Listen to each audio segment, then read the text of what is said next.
It's good, YouTube. Quinn Wade coming to you with that instant basketball analysis on the Analysis Playground on YouTube, exclusively on there forever. And we're going to talk about how the Denver Nuggets won against the Washington Wizards 121 to 115. Denver go to 29 and 13 and 12 and 6 at home. The Wizards go to 10 and 31, 4 and 18 on the road. Denver won the first quarter 36 to 29, lost the second quarter 34 to 26. The third quarter also 23 to 21, but they won the fourth quarter 38 to 29. Chris Middleton, he's back on the court. He's healthy for now. 27 minutes, 16 points, 6 to 13 from the field, 2 of 2 from 3, 2 of 2 from the free throw line, 7 rebounds, 4 assists, 1 turnover, 2 offensive rebounds, 2 personal fouls, and a -9. And plus minus, he was just getting in his areas on the court, rising above, trusting his jump shot, trusting his work that he put in, and it really worked out for the Wizards and this team when it came to his efficiency and how he played the game and how he read the game. And even when he wasn't scoring, he was taking time to still keep his head up to see if his teammates was open or he can make a pass that's better than the shot that he could have took. Keyshawn George, 32 minutes, 29 points. He went 10 to 20 from the field, 5 of 8 from 3 and 4 of 5 from the free throw line. 5 rebounds, 7 assists. The 7 assists was the most on the team. 1 turnover, 1 steal, 3 blocks. The 3 blocks was the most on the team. He also had 1 offensive rebound, 4 personal fouls, and was a -6 in plus minus. He was really good right now. The 3-point shot, he's really confident. He's taking tough ones, taking hard ones. He's making it look easy, showing you that he's putting in the work too. He's driving. He's doing everything he needs to keep the defense guessing. He's hurting them with the pass if they overcommit, or he beats them off the dribble, or if he just want to pass it because he finds out that they have a better shot than what he can have. And that's all you really have to do on the offensive end. Alexandre Sarr, 28 minutes, 16 points, 7 to 12 from the field, 2 of 7 from the free throw line, 8 rebounds. He also had 1 assist and 2 turnovers, 2 offensive rebounds, got in a little bit of foul trouble trying to get everything that he could, and it didn't work out really in this one when it comes to that, and it also hurted his minutes and his play on the court, and he finished as a -8 and plus minus. He just, he's getting better offensively. He did miss way too many free throws in this one. He's still trying to get his touch. He's still trying to get his understanding of where he needs to be and where he should be on the basketball court, and just still trying to understand what shots he really wants to take and where he wants to take them. They have to help him with that as teammates, and we're going to see if they do, because he has a lot of talent and a lot of potential still tapped into that head and that body, and it's just the way he processes the game that needs to change, and that can give him, star power unlocked for him. Other than that, Carson Bub Carrington, 39 minutes. That ended up being the most on the team, 13 points, 5 of 14 from the field, 3 of 8 from 3. He was having a lot of fun, and he was really happy in this game. But at the same time, he didn't play that great. He had 4 rebounds, 3 assists, 4 turnovers, and a steal. He had 2 offensive rebounds, 1 personal foul, and was a -6 in plus minus. Trey Johnson, you wanted way more than what he gave you in this one.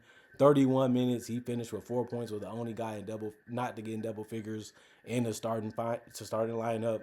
1 of 10 from the field, 0 of 4 from 3, 2 of 4 from the free throw line, 2 rebounds, 1 assist, no turnovers, and a steal. 1 offensive rebound, 2 personal fouls, and a -8 in plus minus. Marvin Bagley, 20 minutes, 14 points, 5 of 6 from the field, 4 of 9 from the free throw line, 6 rebounds, 2 assists, 1 turnover, 1 steal, 1 block, 3 offensive rebounds, no personal fouls, and a +2 and plus minus. He really has been helping his bench out. They need somebody to come in and just have something that he can rely on, and something that they can rely on as a team, because sometimes the perimeter players don't play that great, which is kind of what happened today besides Keyshawn and obviously Chris Middleton and a little bit above Carrington here and there sprinkled into the game. But other than that, Marvin Bagley has been a consistent scorer for them, and it has been a good pickup because his contract ain't crazy or really worth that much. And for the production that he's been giving them all season, whether it's scoring or rebounding, you have to like what he's been doing.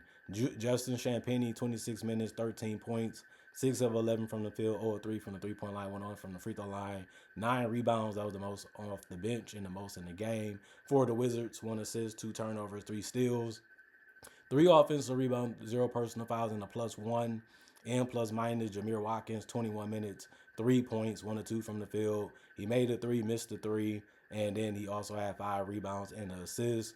And he also had 1 steal, 2 offensive rebounds, 3 personal fouls, and a +3 and plus minus.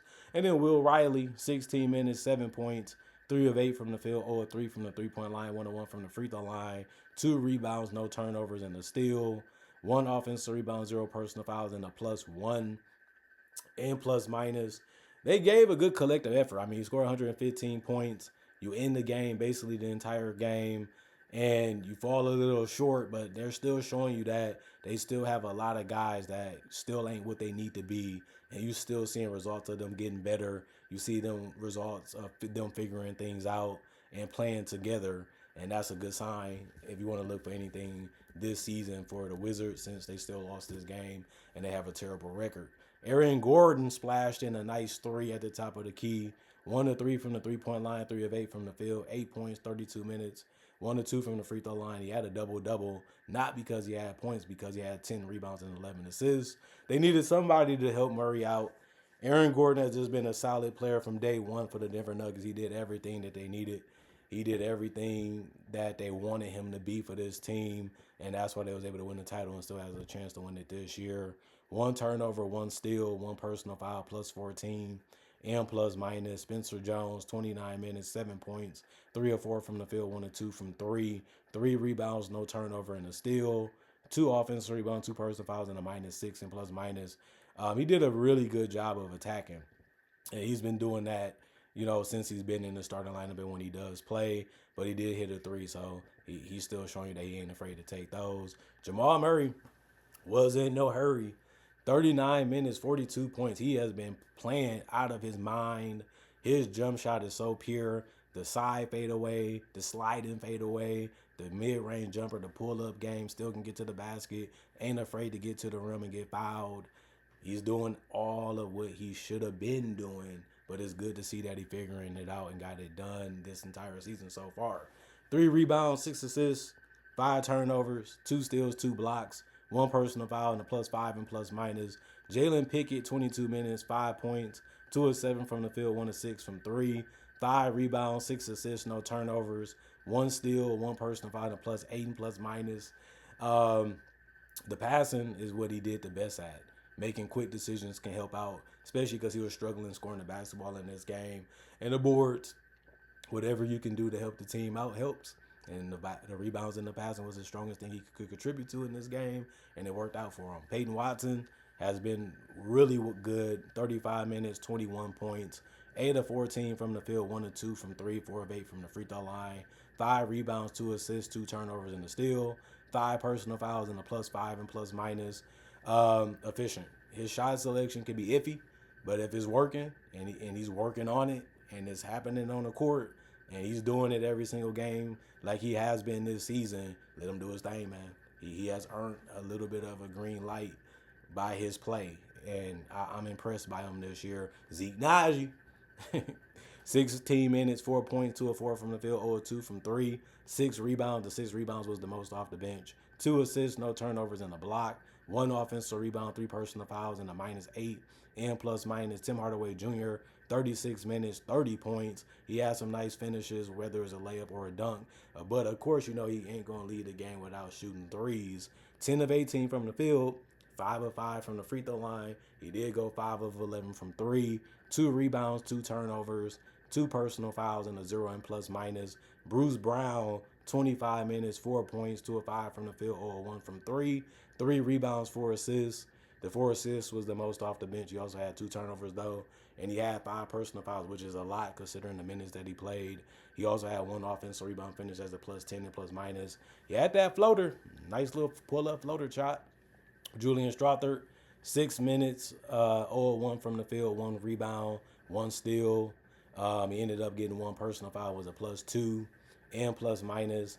85 field goals for the Nuggets as a team, 53%, 96 field goals for the Wizards, 46%, 30 threes, 37% for the Wizards, 40% for the Nuggets. They attempted 35, 23 free throws, 74%, 29 free throws for the Wizards, 59%, 38 rebounds for the Nuggets, 48 for the Wizards, 31 assists for the Nuggets, 20 for the Wizards, 11 turnovers for the Wizards, 12 for the Nuggets, 7 steals for the Nuggets, 9 for the Wizards.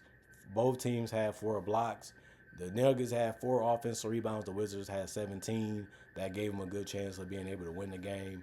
But 34 defensive rebounds for the Nuggets, 31 for the Wizards, 21 personal fouls for the Nuggets, and 17 for the Wizards. And obviously, the Wizards did shoot more free throws than the Nuggets, as they should have, but they didn't make a lot of them. That's a good reason why they lost.